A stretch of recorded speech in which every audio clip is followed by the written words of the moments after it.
into liver cells. Now, understand why it took so long for us to see this phenomenon. It's because it is invisible. If I use the traditional mean of looking at a tissue, I take a piece of tissue, I slice it in a thin slice, I put it in a microscopic slide, and I look at it. What do I see? Liver cells. It is absolutely impossible to tell that yesterday that liver cell was a stem cell. It's impossible unless I can use something to tag it. And that leads us back to where I started, green fluorescent protein. Extracted from a deep ocean jellyfish, it is a protein that is spontaneously fluorescent.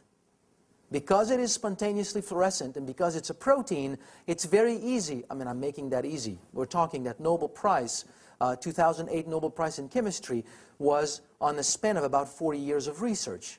I'm making it look like it's nothing, but in theory, it's a protein, so it's easy to derive the DNA that encodes for that protein. Once you have the DNA, it's easy to inject it in a cell, in a stem cell. Now go back to what we were talking about just before. If I take now an adult stem cell that has that fluorescent protein in it, and I inject it in the skin, what do I get? I was looking with it to get a teratoma before, and I was getting nothing, so the conclusion is that they're not good stem cells. I get a patch of fluorescent skin. So the revelation here is that stem cells have the same adult stem cells, same ability, but the plus is that instead of becoming everything, they only become cells of the tissue in which they are. Okay? So, and here's what cells will look like when they do glow with the presence of that protein. So what normally would be invisible becomes visible. So it's the tracking device that we use to see where whales are going. It's a tracking device to see that the stem cells are going into these different tissues and becoming cells of these tissues. Here's how all of this is sort of coming together in a few studies. The study of Orlik, that was done at the NIH. So I'm using studies here that are extremely strong, coming from very credible scientific teams. So Orlik, what he did was very simple. He irradiated mice, which kills all stem cells. And then I inject new stem cells, but with that protein, green fluorescent protein. So you have green fluorescent stem cells. And then I trigger a heart problem, lack of oxygen in the heart, which leads to the death of part of the heart tissue by tying up the coronary artery. And then they came back and they looked at the animal 2 weeks later. And what they could see is that the portion of the heart that was affected was now fluorescent green. Meaning that these cells that are now heart cells today, 2 weeks after, they came from the bone marrow. But what is beautiful in this is that they reach the area and they become cells of the heart on their own. It's a beautiful picture of this phenomenon.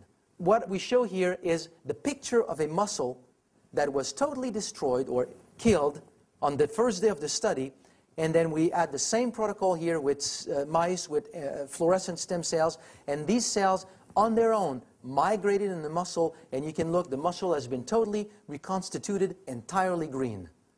It's a great picture to show here what we're talking about. The moment we have that tool, it becomes almost like child play to reveal what stem cells are doing in the body. So now, the number of stem cells. What would happen if I put more stem cells in circulation? What happens in the power of stem cells like this to repair various tissues? So the same kind of studies. I use two groups of mice. I trigger a death of the cardiac tissue by tying up the coronary artery. I split the mice in two groups. One group is control. I do nothing. The other group, I inject in the animals GCSF. Remember that compound that triggers stem cell release. So the two groups, the only difference, one group there's nothing, the other group I have more stem cells in circulation for a few days. This was done for about 8 to 10 days. 27 days later, when they looked at the control animals, you can see that in the heart there was a lot of scar tissue. This is the blue that you can see. Lots of scar tissue, no new blood vessels, 17% survival, so 83% fatality, and then very, very compromised cardiovascular function. This is when nothing is done. In the animal who had more stem cells circulating in their blood, in the same amount of time, we're talking about roughly a month, total renewal of the ventricular wall, no scar tissue, new functional blood vessels tying up in the other ventricles, 73% survival, and quasi-normalized cardiovascular function. That study is telling us that in a month, there is a way, in a month, to reverse the consequence or revive a part of dead heart tissue. This is totally amazing. The reason why this protocol is not used as such in humans, it's because what is done here in mice gives severe, severe side effects in human.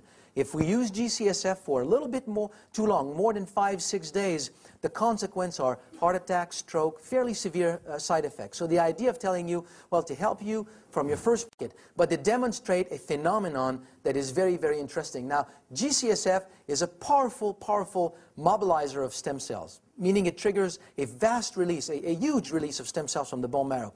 StemInenz that we'll talk about does not do that. So I do not want here to tell you that StemInenz will do this. What I want to do here by showing this is to show the power of stem cells, that if you really have a lot circulating in the blood, what you can end up in terms of repair is pretty phenomenal. But the key issue in here is the number of stem cells circulating in the blood. And that was captured by a study published in 2005. And now many studies have come out and have shown the same kind of results or the same kind of information, which is more stem cells in the blood equates to greater health. So if you have a little bit more stem cells every day, you simply allow the body to renew itself every day. So it's not about healing, it's not about anything phenomenal. It's a little bit like if I'm telling you, I am going to give you a month's supply in one day of food. Eat it all, and you'll be good for a month. Does that work? Now let's split it in 30 portion or 90 portions, 3 meals a day, a little bit, and then take that every day. After 30 days, you're in vibrant health and everything is fine. It's exactly the same thing with your stem cells. Massive release for a short amount of time is very different than just having a little bit more every day. That's what these studies are showing. So the conclusion is that bone marrow stem cells constitutes the natural renewal system of the body, simply supporting the release of stem cells from the bone marrow. Putting more stem cells in the blood allows to combat entropy or aging or just the natural process of life. You just repair everything every day. How can I see that this is happening in real life? Because everything that I'm talking about is done on rats and mice and cats and different animals. How can you make studies that and show that this is happening in humans? You can't. Okay, it's not ethical to study humans like this. But there is a real life situation where you can see it. That real life situation is when a man receives an organ from a woman or when a woman receives a bone marrow transplant from a man. In both cases, what do you get? You get double, because what is the main difference between men and women? Aside from attitude. I mean, women having the better attitude. I have to be careful here. It is the Y chromosome that men have that women don't have. Women have the double X, men have the Y chromosome. Just like green fluorescent protein, I can also tag the Y chromosome and follow it in a cell. So in that, focus on the men right now. The liver comes from a female, from a woman, so it doesn't have the Y chromosome. But the men's bone marrow have the Y chromosome. In the other case, the woman's own organ don't have the Y chromosome, but the new stem cells have the Y chromosome.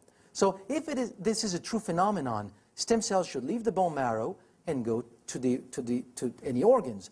In the case of men who received the liver as a transplant, what they did is that they went back into bank of biopsies, samples of tissue taken after a transplant if there were any problem, and they just analyzed these tissues for the presence of Y chromosome. And what they found is that between 4 to 12 months, these were the people involved in the study, up to 16% of the liver, of the cells in the liver, had the Y chromosome. 16% of the liver had already been replaced within that time period. But one individual who passed away after 4 months and a half of serious complication, 40% of his liver was his